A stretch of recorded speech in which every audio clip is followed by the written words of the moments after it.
Hi, everybody. Welcome back to Everyone is Addicted.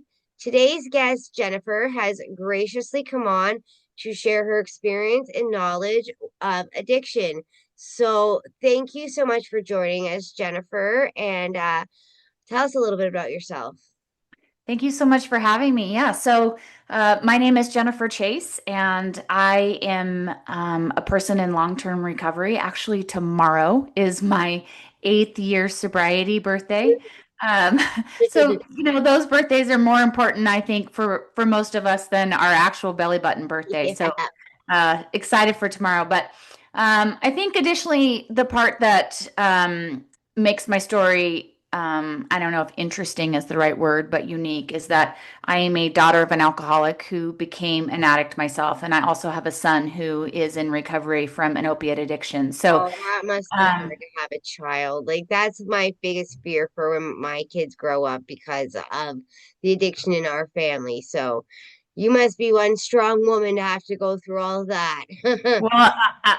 Thank you. I think for sure people ask me, was getting sober hard or was watching your son go through that, was that harder? And I would absolutely say watching my son walk through all of that was by far harder. We are powerless over our own addiction, but watching your son walk through that is powerlessness on a whole new level. Um, That's why so I say everyone's addicted because it's not just the addict, it's their yeah. family members. Everybody always focuses on the addict and spin around them, and they kind of don't have a voice. And especially if it's your own child, like that is something that a lot of people don't get to talk about because the addict takes precedence. Well, I think that's what I do now for a living is help family members sort of navigate this thing. It's And I awesome. know when I first got sober, I will never forget this as long as I live. I'd been sober for about a year and I was sitting down with my husband and I asked him, "So what part of this do you take any responsibility for?" And he looked at me like I was insane. But the truth is, what I've learned is that addicts function in the dynamic of a family. And I needed my rescue and enabler. I needed all of these people to play their part in order for my addiction to last as long as that it did. And I can see that in my dad's journey, and I can certainly see how we impacted the longevity of my son's addiction. That's what I do now is to try to help families navigate this thing and understand how they are playing a part in manifesting sometimes things that That they is absolutely do not want to manifest. that is so needed. Like, I mean, even in my own dynamic in my own family, I I like that is so needed because like there's times when I don't know how to navigate things with my daughter's father and stuff like that. And being able to have somebody help you through that's been through it is so much more relatable than when you're talking to a counselor who has never experienced anything. So you like have so much knowledge and experience that it makes people feel more comfortable talking to you. You know what I mean? I hope so. I hope that, I have this mama component so I can sit across from a couch with a gal who's walking through this with their child and really have deep empathy and compassion for what she's walking through. And that gives me a little bit of legitimacy to be able to say, okay, this isn't just your addict's problem, right? Like this is a Mhm. problem that we all have to solve together. And I know that the addict's been the firecracker in the family and everybody's wanted to blame them for their behavior. But the truth is, I don't know about you, but substance was the solution to my problems. It was not my Same. problem. And I refer to it as my family's dance floor, right? The dynamic of my family. I Mhm. couldn't dance on that dance floor without being high. And if people wanted me to get sober and continue to dance with them on a dance floor, then they also had to figure out like how to dance differently. And so I will say it from the rooftops until somebody actually listens, which is substance is not the problem. Substance is the solution to the To the problem. problem, 110%. Yeah. I love exactly how you said that because it is the truth. Yeah. And so if families, I mean, we want to, I think a lot of time as families, we want to blame the addict, but until we do the work and figure out, okay, how am I contributing to this said problem? Um, then we can figure it all out as a family. And there has to be so much compassion and empathy across the board. Like I, as the addict, have to have compassion and empathy for what I put my mom through, right? Or the journey that my children have had to walk through as I've got sober. Or I mean, I was married for 21 years when I got sober, and by the grace of God, we are still together, right? Like there was a journey in putting back that marriage, and everybody had to take some responsibility. And so often, I think as a society, we just want to blame the addict. Oh yeah. And like for me, it was my mom left. So my dad wasn't really necessarily an alcoholic, but for a little while he used alcohol for as a coping mechanism until he had a heart attack. So it was like a free for all at an age where I was like 19. So it was like a frat house. My dad's like, yeah, have a party. Let's do this. I don't want to feel either. So it led to really getting out of hand because he was enabling. My mother didn't care because she was off doing her own thing. So it was like her part to play was not being involved. And my dad's part to play was buying two fours all the time, right? Yeah. Yeah.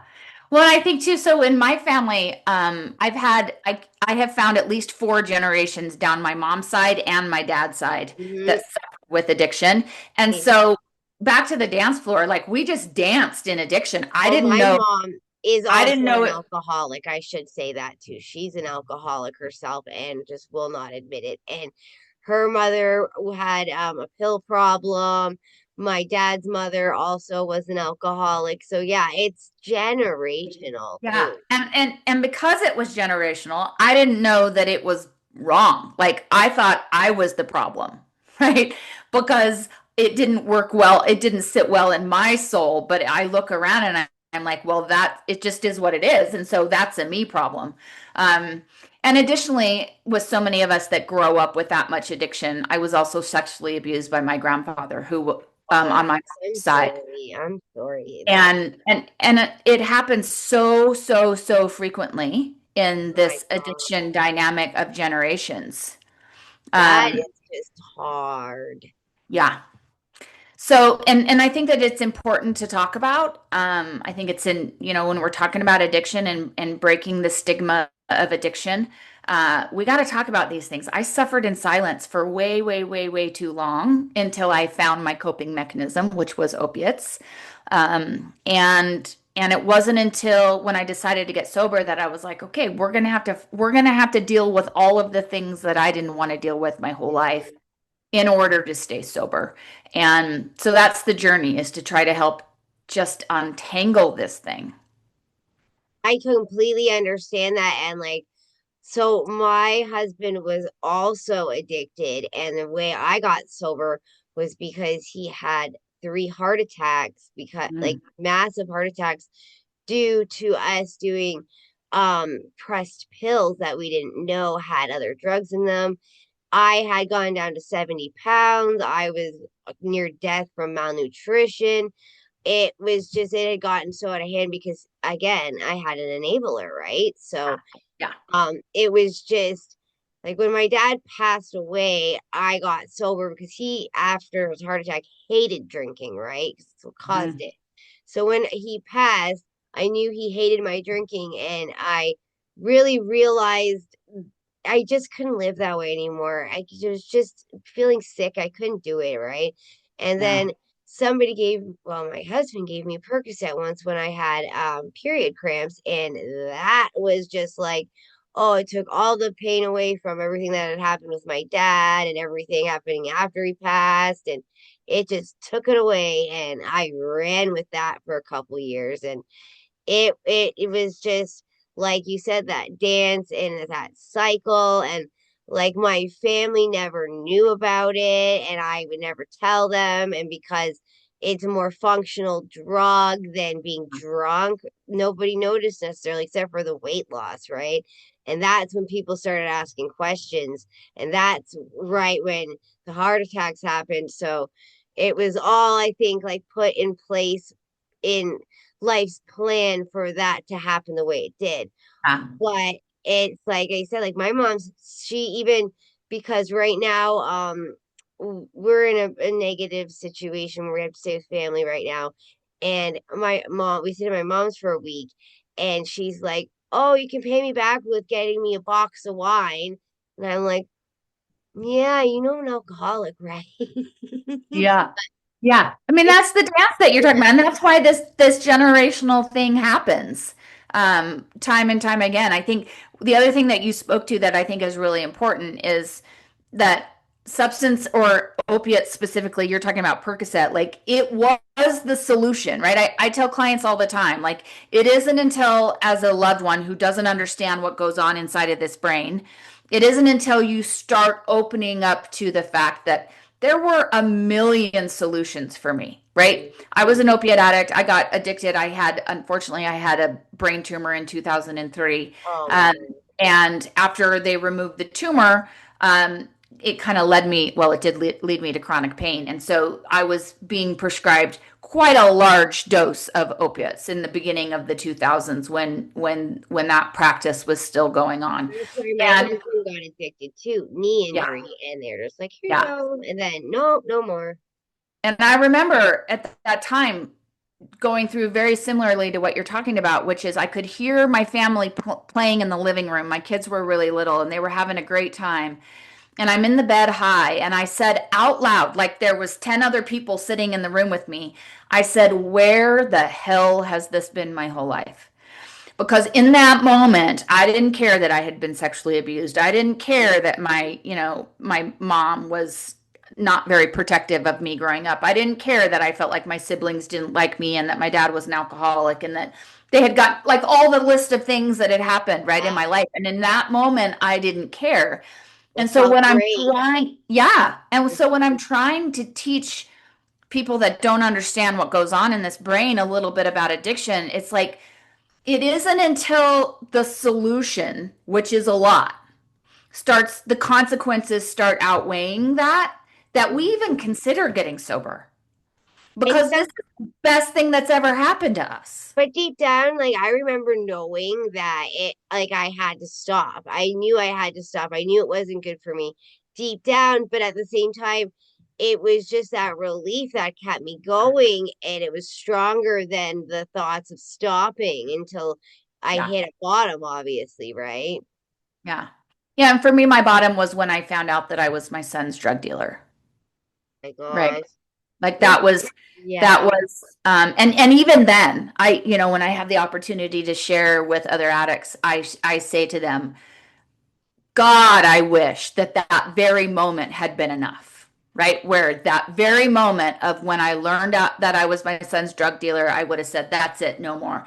But the truth is, it took another 6 months. Well, that's, And yeah, my husband had the first heart attack. He was in the hospital for a week. I did so much drugs, I can't even remember that week. yeah. Yeah, so I totally get that. Like it doesn't resonate right away, I don't think. No, and I think when I'm trying to share with other people, it's like most people now, as 8 years sober, God willing, I get till tomorrow, um, are like, you're a very loving, compassionate, you're a great mom, you're all these things. And I was like, yeah, but in the middle of my disease, or even at the end of my disease, I wasn't any of those people. Like I was unrecognizable to what my core values said and who I thought I was before, all of this started happening. Yeah. And, my son started using substance because he had the trauma of being raised by an addict from Mm. a very young age, right? He started dealing with his own mental health stuff and started having some anxiety and depression and all the trauma.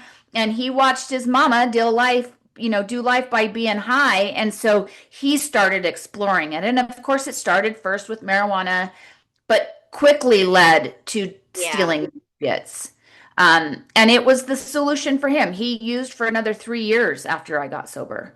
Um, and the hardest probably 3 years of my whole life. I couldn't Um, imagine that would just, oh. well, and I don't know about you, but even before I started using substance. So I never was going to be an alcoholic, right? I watched all of these generations of people that had come before me inability to break the chains of addiction as Mhm. pure and simple weakness. And that was never going to be me. But I focused on alcohol because that was mostly what was around me. And so I was very cautious when I drank and very aware that I wasn't going to become an alcoholic. Mhm. And so when opiates came into my life, they kind of snuck up on me. Yep. And but I was, I was my kids were young when I started using. My kids were 2 and 5. You had so much trauma leading up to it that it was a solution. Like drinking was a solution for me. Like it made me at first made me feel like I got bullied really bad in a small town, so I was afraid to leave my house. But if I drank, then I felt like I could do it, right? It gave me Yeah. courage. And Yeah. so that's how I fell into that. And But that's trauma, right? That's people ask me is marijuana like the gateway drug? And I 100% always say trauma is the gateway drug. And that's why to stay sober, you have to get to the root cause of Yep. why like where the trauma comes from. Otherwise, you're never going to be able to go through hard times without picking something up. That's how I feel anyways. No, 100% feel that way. Like you can't remove the only coping skill that I ever had, which was substance for the most part, right? You cannot remove substance and not put something in its place and think that I'm going to be able to stay sober long term. It's Exactly. just impossible. But did your son end up going to rehab? Is that how he got sober? That did he go for Yeah. like 90 days or did he go outpatient? What did he do? So he did an inpatient. We took him about so my kids so I moved by the time I was in the fifth grade. I had been in 6 different elementary schools, so Oh, I wow. was the gal that I swung the pendulum so far over in my children's life. Like if I was underprotected, they were overprotected. By the way, didn't do them any good, right? Didn't do give them Mhm. any justice. But because of this, my kids started in kindergarten with the same group of friends that they graduated from high school with. The problem is with my son, those were the people that he started to use with. That was Um, the same for me, so I understand that one. yeah. So he, and it was his choice, certainly not ours, but he went 4.5 hours away and moved to a completely different place. Went through inpatient, started an outpatient program. He relapsed and went back to that same inpatient, and then came back out and did sober living and outpatient. Stayed there for in that city for about 2 years, 2.5 years ish, I think, and then moved home and has been really, really thriving. Has a daughter that's a year old.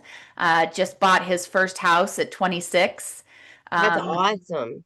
yeah, he's doing a lot of really, really good things. The only reason I ask is because not a lot of people that I've talked to have had either themselves or know somebody that went to sober living. So I was just wondering um like how his way of getting sober, I guess you could say, because Yeah, like a lot of people go to rehab and stuff, but they never go to the out like the yeah. what's it So called, sober. that's actually what I did previous professionally. I worked for an outpatient program in the town that I live, and I had I mean, I watched a lot of people kind of walk through that process. And I mean, people can get sober a million different ways, and I support each a million different way, right? As Like long I as don't it think, helps you. yeah, I don't think the way I get sober is right for everybody. It's not one size fits all. That's Yep, how I feel. That's why yep, I do this podcast, because everybody's individual story, because I feel like everybody teaches you one way, right? So yep, everybody's story is different and the way they got sober is different, and it might make somebody who's struggling take that first step because it's something different, yeah. This is what or I they can say about sober. understand from hearing somebody Yeah. else tell you what it's like, right? Yeah, for sure. This is what I can say about sober living. Sometimes it's very helpful to get off of the dance floor that is your house, Hmm. right? And move somewhere where you can figure out who and what you're going to be sober. outside of these other individuals that haven't learned the lessons that you and I have been talking about all day, which is they're contributing to this somehow. In sober living, sometimes it's kind of a clean slate where you have some support because I don't know about you, but most addicts I've ever met do not, we are not great at creating the structure that we need in our life, right? And most of us will say, I need structure. And then we will say, but I don't know how to do it for myself. And that's why a lot of people do well in rehabs and a lot of people do well even in prisons or, I some of, just had somebody say that yeah, I have had at least 3 or 4 people say prison was their yeah. safe. And it's the structure of prison, Hmm. right? Because our brains do real wonky things when we don't have that structure. And so I Yeah, do think sometimes, and this I think was, I didn't live in sober living, but my son did, and I watched sometimes when our brains are first healing from this thing and we're in, post acute withdrawal and some of those things over the first 18 to 2 years, yeah. sober living can be that structure if you're not good at creating it for yourself. Well, for me, I remember when I got off opiates, I had to lock myself in my bedroom because I could, without my phone, because I could hear my like dealers calling me. Ah, And I had already had things set up, but I was like, nope, I'm getting sober. And I just locked myself in a room because I was unable at the time to go to rehab. My kids were too young and I couldn't leave them. So I go to a methadone clinic. I still go mhm. 5 years later. I have a great doctor. That's how I do it. Yeah. And Ah, that's just what works for me. But the first couple days I remember just I take Suboxone, so I didn't feel the negative effects of withdrawal. I just had to stay away from the phone because I knew if I picked it up. And that's why I think sober living is so great because yeah. once you get out of rehab, you're still that puts you Yeah. back into real life, but you're not in that area where somebody can call you and be like, bang, bang, right? It's a lot more structured, like you said, and it's a lot less white knuckling, you know? Well, and rehab and specifically inpatient would be enough if substance was the problem. Hmm. Right? So Yeah. if substance were the problem, I would go into a 21-day program, I would remove the substance, I would come out and everything would be fixed. But what you and I have been talking about today is that substance is absolutely not the problem. So you go into an inpatient facility, you get off the substance, you don't add any coping mechanisms to that. You come out into the world where all of it is waiting for you, right? So when I walked out of inpatient, I believed that I was going to be given divorce papers. 100% believed this. My son was a raging opiate addict, and my daughter hated me, right? That's And awful. all of those things were still there when I Yeah. walked out 21 days later.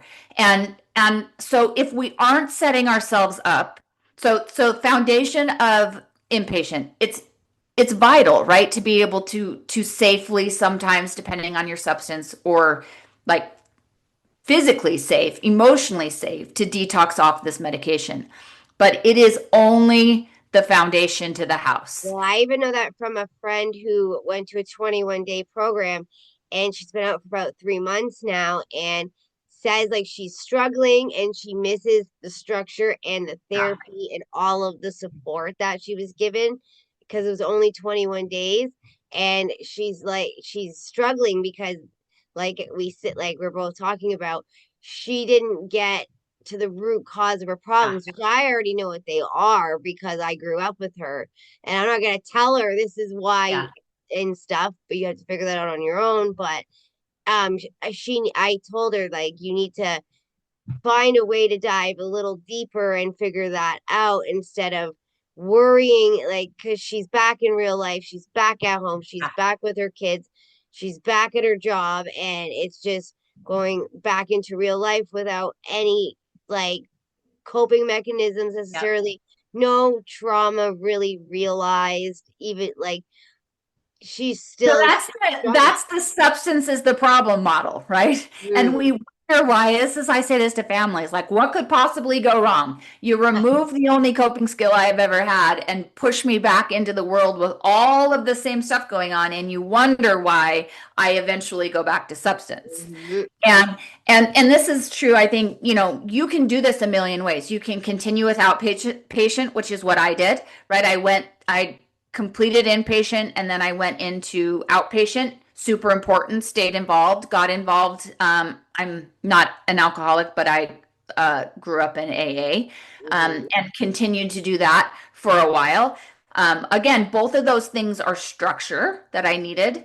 Um, but you can deep dive into what your traumas are in just a 12-step program, or you can even do some of that in smart recovery if you struggle with the higher power. You can do this with like a therapist and do EMDR and do it that way. Like the Or the even like with way, me with the doctor, like she's an addictions doctor, but yeah, she has therapy sessions with me and yeah, remember like if I'm telling her how something bad's happening in my life, she tells me the proper coping mechanisms, yeah, or she's very blunt. So like it and I kind of need that. And like that's what I mean, but there's a million ways that you can do this, but yeah, you have to dive deeper because it's trauma that's the root cause. And a lot of people go through a lot of trauma in childhood that they don't even realize until they yeah. dive into it, right? Yeah, yeah. Yeah, I mean there's 9 million ways to be able to get sober, but but they all lead to the path of figuring out what the true problem is, right? We've labeled substance as my problem, and when I stop using substance, I realize, oh, that wasn't the problem. So all of these different ways to get sober all lead to the path of figuring out what the problem was, why I chose substance to begin with, and then finding an avenue to be able to help as you process that. Because for many of us, that's some, excuse my language, deep shit, right? Like Mm-hmm. that's some stuff that is, takes a professional or takes somebody that's walked through it, or, different scenarios even there too, but somebody to come alongside of me and help me navigate that. Because if I could have navigated it on my own, I wouldn't become an addict. Exactly right. Exactly. Yeah. Yeah. So I didn't know how. I used I lots of saved different my tools. I didn't know how either, and that was the thing that kept me sick for so long, right? It was just I like I didn't want to feel because I just didn't want to feel the feelings anymore. I had felt them for so long Yeah. that once substances came along, it was like yes, like with opiates, it was like, oh, thank God, it was a relief because I was going through so much at that time. But if I would have had the coping skills or somebody to tell me or guide me through the trauma that I was going through, I wouldn't have used the substance. I would have Yeah. needed it, right? And like I wish that they would teach in like high school a little bit more like coping mechanisms. I had to go to counseling, so I was lucky that I learned a few, but my traumas afterwards were so big that that didn't help anymore, but it helped for a while. And I wish, like, when I went, I thought about the other kids that I knew were also being bullied or also struggling at home and stuff. And I'm like, I wish that there was a class on this because Yeah. it would help so much, Well, and especially it's because I live in interesting an because opiate town. Like, it's overrun, and yeah, then that's why, right? Nobody knows yeah. how to cope with any, like, all of everything going on in their lives. Well, and it's true, for even the family members that I work with that aren't even addicted to anything, right? They need help too. They are addicted to something. They're addicted to The codependency and addict. rescuing and enabling their addict. And that is as much a obsessive thought problem as my addiction was, right? Like they are constantly, and many of them without a break, worrying and trying to control an outcome for an addict. And so even those people could have benefited from somebody helping them learn how to deal with coping mechanisms other than trying to control outcomes. Well, because you can't, like with an addict, you can't control them. And that's the hardest part, not having control and just watching somebody helplessly. And I mean, we've grieved my daughter's father from who he used to be, his mother and I, and we've decided just to move forward and not hope that he's coming back or have all these like, oh, he's doing better, so we're gonna like be happy or this and that, because it is just not. It's been 8 years. So we had like almost like a funeral for who he used to be, and we're just going with it now, like I mean, I don't keep her away from him per se, but he doesn't come around because he doesn't want her to see him looking as Yeah. bad as he does. So he stays away on his own because he knows how much it affects her to see daddy like that, right? So it's a Well, lot and different. can you imagine the shame that that brings up for him, right? Like the empathy and compassion. And that's the game. And it's not a game, actually. It's not a game at all, but it's trying to understand and have real empathy, compassion for what somebody is walking through, and yet still hold boundaries and allow them the full weight of their choices. I am not a tough love kind of gal, right? But what I am is a stop removing things off of their plate. Like give them the full weight of their choices. You don't have Yeah. to add weight on it. You don't have to tough love them. You don't have to, but you do need to just allow them the full weight of their decisions and their choices. But when you're talking about your daughter's father, it's like I have such immediate compassion and empathy, and can almost put myself in a place where I know all of those things to be true. I know that I'm creating damage. I have so much shame for that, and I can't stop using.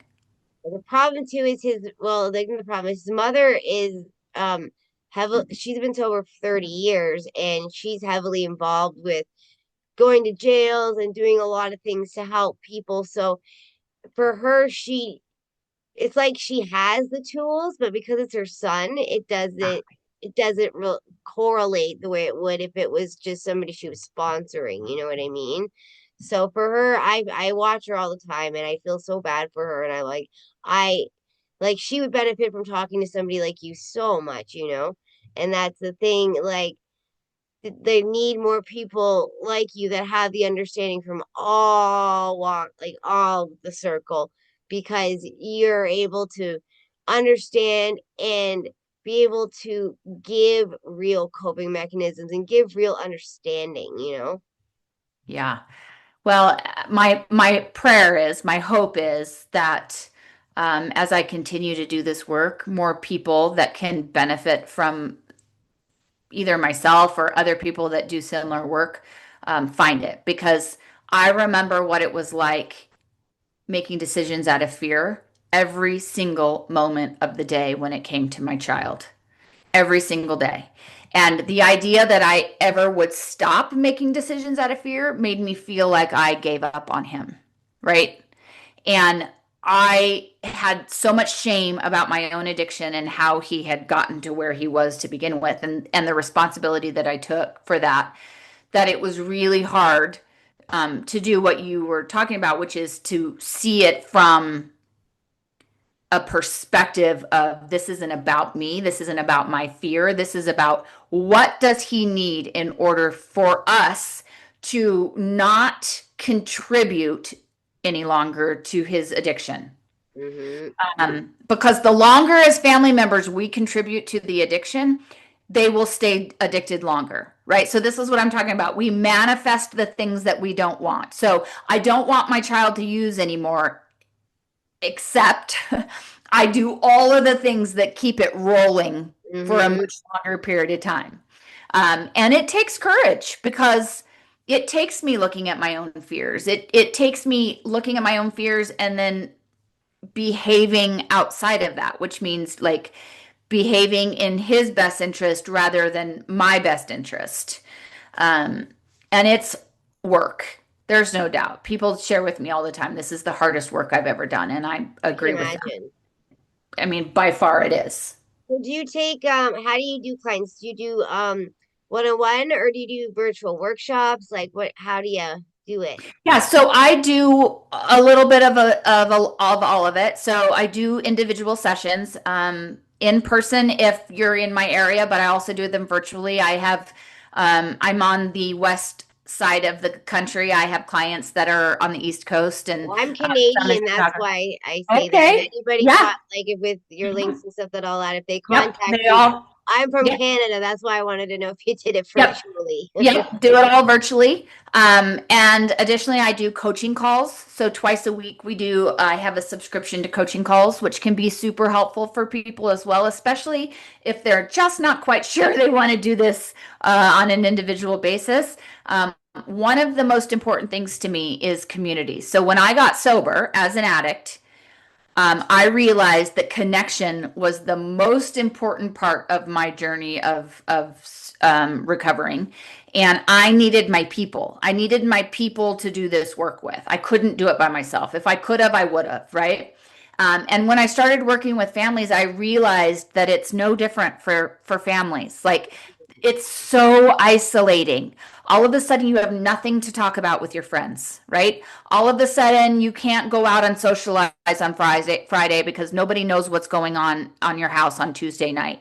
And so, the community that we create with the coaching calls is super important because it's so, I don't know, relieving. I don't know what the word I'm looking for I to think have. relieving sounds good. Yeah, Like 'cause it to like have a group of some people yeah. that you don't have to describe your shame to. You don't have to describe the journey, the heartbreak. They all know it. So I do two of those a week. And then additionally, we do retreats biannually. So Oh, that's nice. one in the fall and one in the spring. We all get together, and again, people come from all different parts of the country and Canada too, if they wanted to join us. And just really, we get it. We had one in April. The topic was grief. It's appropriate for people that are struggling with somebody who's an addict and people that aren't, right? People that are just experiencing grief. And I try to make those topics more broad because, again, connection is super important to me. And I just want it to be applicable for as many people as possible. That's amazing. What's your business called? My business is called Rise Addiction Life Coaching. It is www.riseaddictionlc.com. And I can be found there. You can message me. We can have a conversation. I would love to be able to help as many people as possible. Again, just kind of untangle this thing called addiction. Well, I'm going to put your links in everything and just so that people if they want to reach you. So that Perfect. just for everybody, so you know their links will be on the description. Is there anything that you want to say before I let you go? I just want people to know that addiction isn't about shame, right? Addiction isn't about how we messed up as parents or how we didn't measure up as a human being, right? This is a disease and a coping mechanism for many of us that have experienced significant trauma. And the healing begins when we start meeting each other with sincere compassion and empathy about how we can all just be our authentic versions. And that way we feel loved, seen, and heard. And that's where the healing all starts. Well, thank you so much for coming on. Again, I will make sure that people are able to get a hold of you. Um, again, I appreciate it and I appreciate your complete humility and honesty and bravery for sharing all of those things because I feel like people can relate much better when we talk this way. So I Yeah. appreciate it. And even I've learned a little bit just from with what Oh, I go through, right? So I really do appreciate it. So thank you so much for coming on today. you're Um, welcome. I hope you have a good rest of your day. Thank you so much. Thank you. Bye.